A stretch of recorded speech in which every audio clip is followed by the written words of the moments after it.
some cartoons and vodka and do them all night long.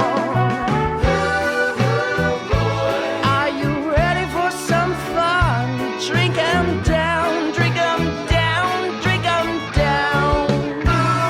Drink 'em down, drink 'em down, drink 'em down. Oh. So the obvious joke would be to wear a blindfold, but I'm also wearing this face mask for health reasons, and wearing eye and mouth coverings would be a little too kinky. Anyway, this manga is really good. Land of the Blindfolded focuses on the life and romance of Kanade, a girl with the ability to see the future of people she touches. But only occasionally and only a quick flash, usually something bad that's going to happen in the next day or so. She describes it as living in a world where everyone wears blindfolds, but sometimes my blindfold slips. That's a pretty evocative metaphor. But then she meets a boy named Aru, who doesn't see the future, but the past, and his blindfold has long since vanished. What I especially love about this manga is that even though it totally has all the "I can see the future" bits you expect, that's not actually what the story is about. Aru definitely starts out suggesting that Kanade not put herself in danger to help people, but she really can't help herself. There's a great flashback where as a child she sees her grandpa die in a fire. Her family knows about her power and he promises to be careful, but then when there's a nearby house on fire with people trapped inside, he runs inside knowing it could end him. But then, in a major twist, he actually survives. It's not really shown how, but apparently her warning was enough for him to survive his death prediction. And you can totally see how this event affected Kanade. Not only was she filled with a certainty that her predictions can be averted, his firefighting also instilled in her a drive to save people even at her own risk. Oh, I guess we're doing this now?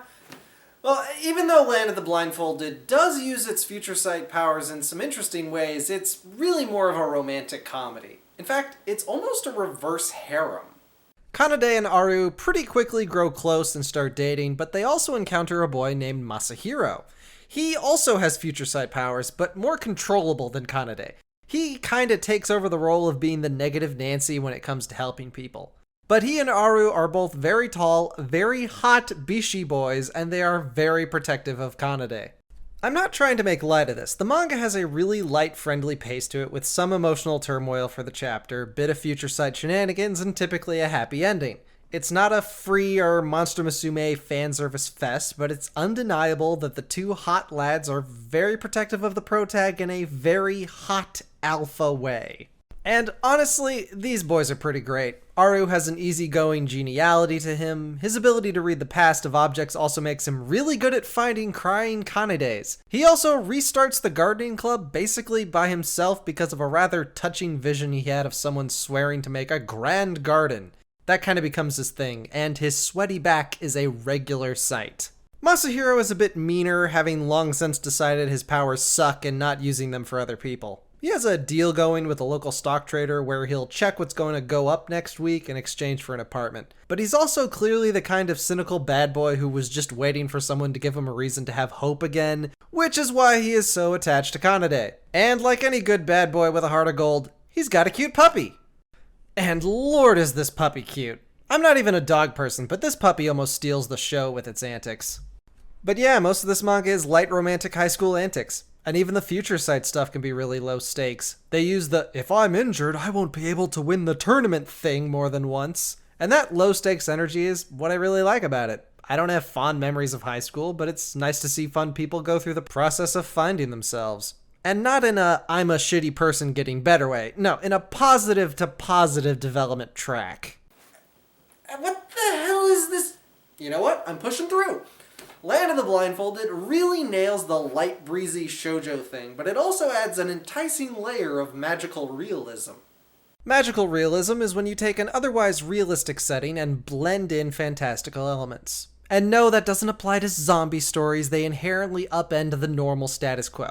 The timeline scene of the core trio certainly affects them, but the story isn't about their visions. It's also a very soft magic system. Kanade only occasionally sees visions, Masahiro can see about a week into the future if he concentrates. Aru is the most powerful, being able to read basically an entire person's life story from a touch if he tries. And the reason he can do that is because as a child he tried to find his injured mother and literally merged with wind in order to reach her.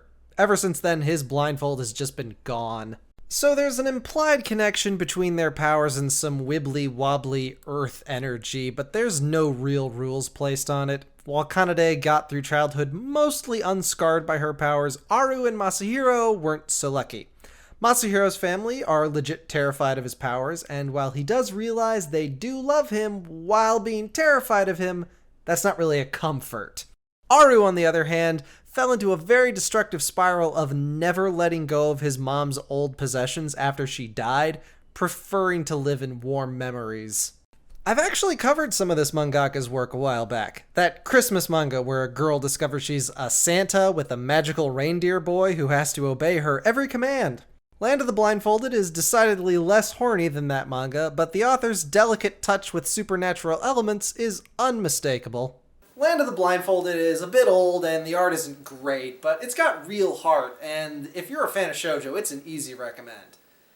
That's really all I gotta say about it, but in channel news, we are coming up on the 100th episode of this show. Yes! In fact, that's gonna be in July, which is a month where I get to pick what I review, so I'm gonna pick something really special. Look forward to that. In the meantime, share this video around, and support me on Patreon if you want to pick what I review next month.